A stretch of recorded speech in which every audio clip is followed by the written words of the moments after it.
इससे पहले मेरे सेकंड अटैम्प्ट में मेरी 589 रैंक आई थी और मैं आईपीएस में चुना गया था और अभी मैं एएसपी ईस्ट इम्फाल में कार्यरत हूँ।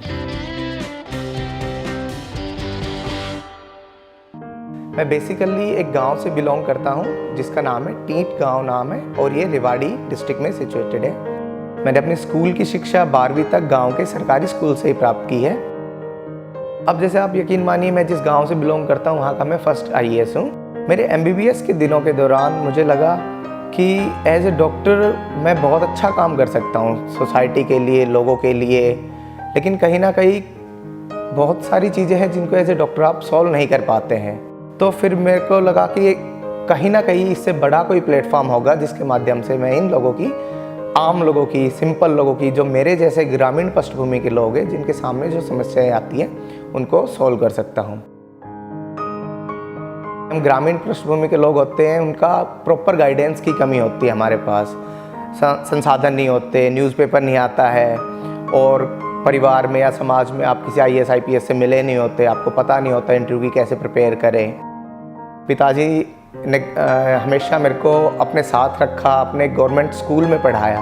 चाहते तो मेरे को किसी प्राइवेट स्कूल में भी पढ़ा सकते थे, लेकिन उनका ये मानना था प्राइवेट स्कूल और गवर्नमेंट स्कूल में कोई फ़र्क नहीं है, यहाँ के टीचर भी अगर अच्छी मेहनत करें तो यहाँ के बच्चे भी बहुत अच्छा रिजल्ट ला सकते हैं।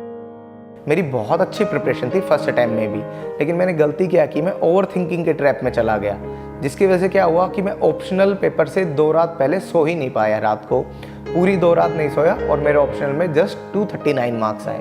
तो आप सोच के देखो, पूरे 1-1.5 साल की मेरी मेहनत जो थी, मैंने तैयारी की और उस ओवर थिंकिंग ने मेरे उस पूरे अटैम्प्ट को ख़राब कर दिया। ये ज़िंदगी जीने का एक बहुत अच्छा तरीका है यूपीएससी, लेकिन ये ज़िंदगी का अंत नहीं है। तो इस एग्ज़ाम को एक एग्ज़ाम की तरह लेना, बिल्कुल इस तरह नहीं सोचना कि बस अगर यूपीएससी है तो मेरी ज़िंदगी है। आप अपनी ज़िंदगी में यूपीएससी से भी बहुत ज़्यादा हो।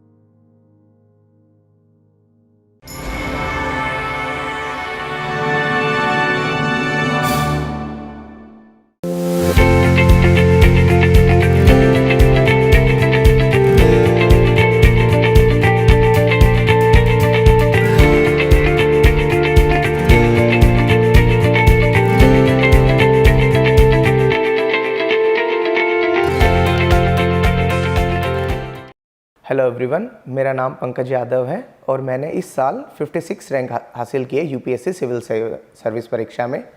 ये मेरा तीसरा प्रयास था।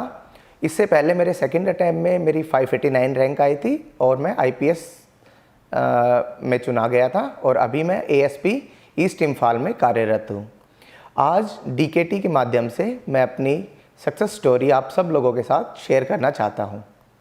मैं बेसिकली एक गांव से बिलोंग करता हूं जिसका नाम है टीट गांव नाम है और ये रेवाड़ी डिस्ट्रिक्ट में सिचुएटेड है। मेरी इनिशियल पढ़ाई और जीवन के 25 वर्ष वहीं पे गुजरे हैं।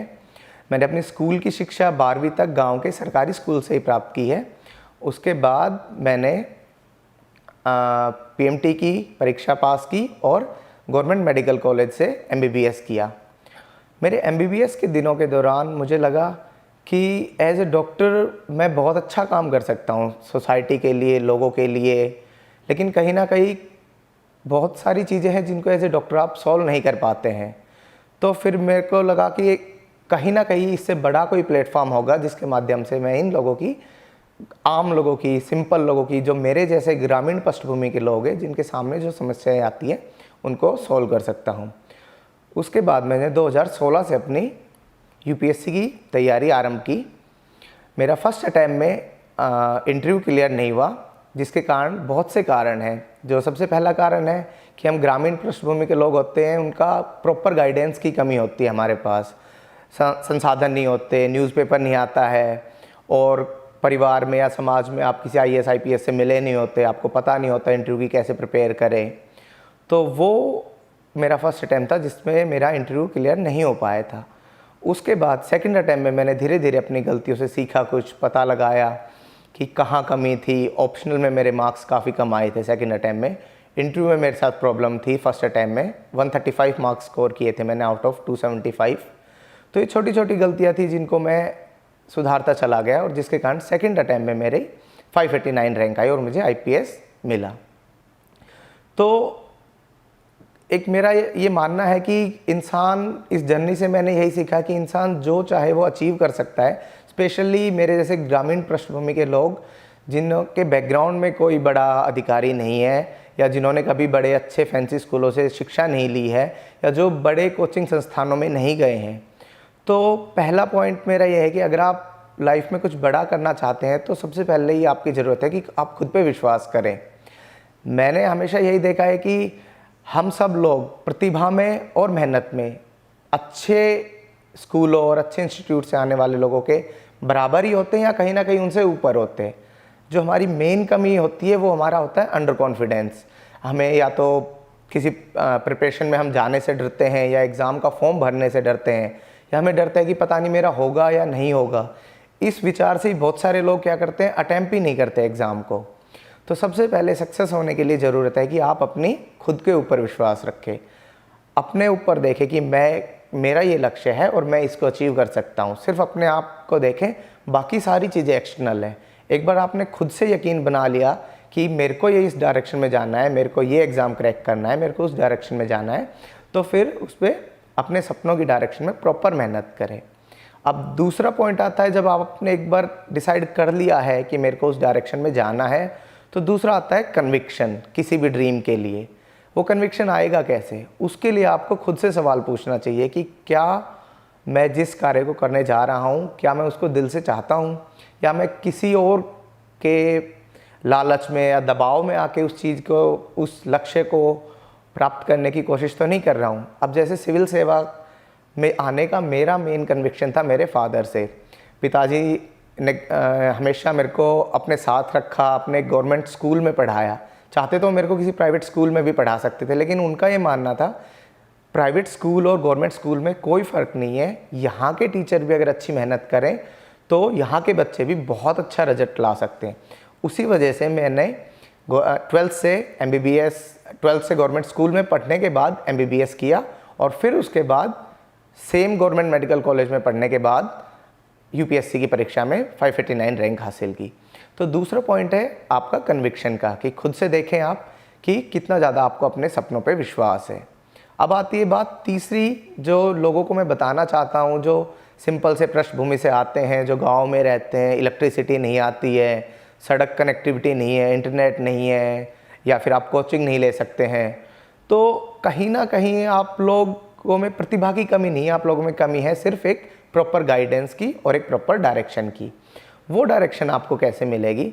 आजकल हर जगह पे इतनी अच्छी इंटरनेट कनेक्टिविटी है, जिसकी वजह से आप कहीं भी ऑनलाइन रिसोर्सेज लेके, जैसे DKT है एक बहुत अच्छा माध्यम है, और भी बहुत सारे आपको मिलेंगे, ऑनलाइन न्यूज़पेपर मिल जाएंगे, आपको रिसोर्सेज मिल जाएंगे, गवर्नमेंट की वेबसाइट है जिन पे जाके आप यूज़ कर सकते हैं, इंटरव्यू देख सकते हैं, जो भी अच्छे लोग हैं, जो भी प्रतिभावान लोग हैं, जिन्होंने पहले इस बैकग्राउंड के से होने के बावजूद इन सब चीज़ों को अचीव किया है। ठीक है, तो अपनी प्रतिभा को डायरेक्शन एक प्रॉपर दे, और प्रॉपर डायरेक्शन आपको कैसे मिलेगी? एक अच्छे गुरु के माध्यम से। और गुरु आपको कहाँ से मिल रहे हैं? इन सारी ऑनलाइन कोचिंग, ये हो गया कोचिंग हो गया, या फिर कोई गवर्नमेंट की वेबसाइट हो गई, या फिर इन सब के माध्यम से। ठीक है, तीसरा डायरेक्शन के बाद चौथा पॉइंट आता है मेहनत का। देखिए, UPSC सिविल सर्विस इंडिया की one of the toughest service है। इसमें ये है कि आपको कम से कम दिन में 8 से 12 घंटे की पढ़ाई करनी पड़ती है।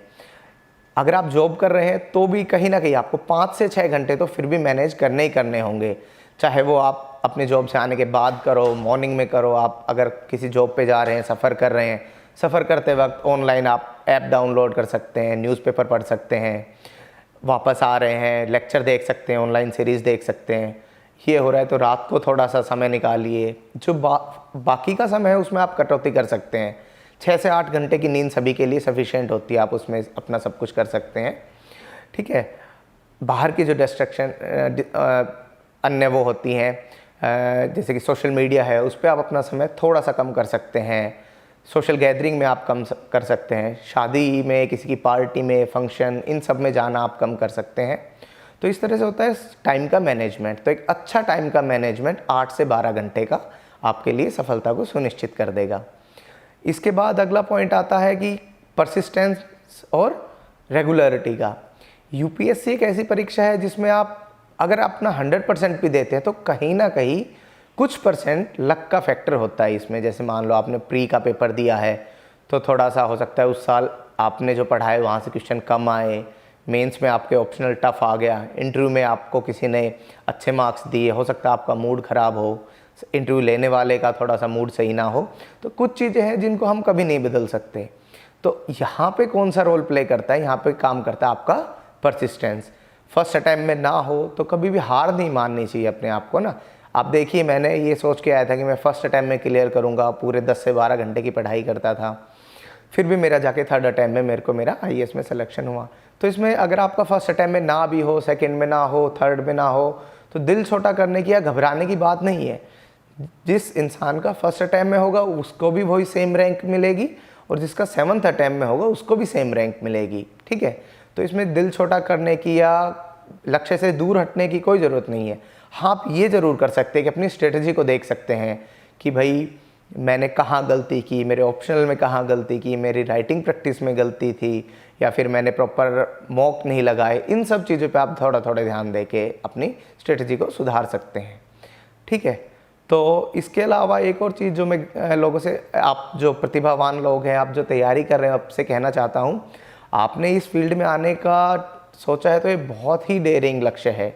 बहुत से लोग तो इस बारे में सोच भी नहीं पाते कि क्या पता हमसे होगा भी या नहीं होगा। तो आधी लड़ाई तो आपने अभी जीत ली है कि आपने इसमें आने का सोचा है और आप इसके लिए ट्राई कर रहे हैं, ठीक है। आधी लड़ाई कैसे है, वो आपके मन से जीती जाएगी। अपने ऊपर कन्विक्शन रखिए, ठीक है। बाहर की जो डिस्ट्रक्शन है, जो चीज़ें आपको विचलित करती है, उनके बारे में कम से कम ध्यान रखिए। डेली रेगुलर 8 से 10 घंटे की पढ़ाई हो गई, एक proper guidance, proper time table, proper strategy के साथ आप अपने ड्रीम्स को फॉलो करिए। और रेगुलरली माँ बाप से, अपने पेरेंट्स से, अपने अच्छे दोस्तों से कांटेक्ट में रहिए। कभी कभी ये होता है कि आप अप्स एंड डाउन्स आते रहते हैं इसमें हमेशा। मेरे परिवार में पापा जी हैं और मम्मी हैं, वो मेरे हमेशा प्रेरणा स्रोत रहे हैं, क्योंकि पहले हम 25 साल गांव में रहे हैं, तब भी बहुत स्ट्रगल किया है उन्होंने मेरे लिए, लेकिन उन्होंने लाइफ में कभी भी एक चीज़ से कभी कॉम्प्रोमाइज़ नहीं होने दिया, वो है मेरी एजुकेशन। और आज उन्हीं की मेहनत का फल है कि मैं आज कुछ बन पाया हूँ। तो अगर आप अपने परिवार के कांटेक्ट में रहेंगे, उनसे बात करते रहेंगे, तो जो भी आपके अप्स एंड डाउन्स है तैयारी में, मान लो कभी आपका मन नहीं लग रहा है, कभी आप ये देखोगे आपके साथ वाले बाहर जा रहे हैं, कहीं घूम रहे हैं, और आप सोचोगे आप एक 8x10 के कमरे में बैठ के पढ़ाई कर रहे हैं, तो कहीं ना कहीं आपको कई बार ये लगता है कि मैं क्या कर रहा हूँ, लाइफ किस डायरेक्शन में जा रही है। तो अपने पेरेंट्स से बात कीजिए, जो अच्छे दोस्त हैं आपके, एक दो उनसे बात कीजिए, ताकि आपको पता चले कि हाँ आप अच्छी डायरेक्शन में जा रहे हैं, सही डायरेक्शन में जा रहे हैं। एक इसके अलावा एक ब्रॉड पिक्चर को आप प्लीज़ हमेशा ध्यान रखिए कि आपको करना क्या है। फॉर्चुनेटली हम उस दौर में हैं जब आने वाले 30-40 साल में इंडिया बहुत ऊपर जाने वाला है, तो आप उस सक्सेस स्टोरी का बहुत अच्छा पार्ट बन सकते हैं। और डिस्पाइट बीइंग कि आप एक बहुत हम्बल बैकग्राउंड से आते हैं, आप एक नॉर्मल बैकग्राउंड से आते हैं, और फिर भी आपको देश के अंदर कंट्रीब्यूट करने का बहुत अच्छा मौका मिला है। स्वतंत्रता के बाद मैं सोचता हूँ ये सबसे क्रूशल टाइम है, जब इंडिया की इकोनॉमी स्टेबल है, हमारे अच्छी खासी यूथ वर्किंग पॉपुलेशन है, गवर्नमेंट का सिस्टम अच्छे तरीके से काम कर रहा है। तो ब्रॉड पिक्चर को ध्यान में रख के चलिए कि आप इस देश में, इस वर्ल्ड में अपना क्या योगदान दे सकते हैं। अगर आप आज से इन चीज़ों को सोचना चालू करेंगे कि 30 साल बाद मैं इतना कंट्रीब्यूशन दे सकता हूं, तो ये चीज़ें आपको हमेशा मोटिवेट करेंगी। जो आपकी लाइफ के अप्स एंड डाउन्स हैं, जो प्रिपरेशन के अप्स एंड डाउन्स हैं, आपको लग रहा होगा मेरा सेकंड अटैम्प्ट हो गया तब नहीं हुआ, थर्ड अटैम्प्ट में नहीं हुआ, ये यहाँ प्रिपरेशन कम है, यहाँ दिक्कत आ रही है।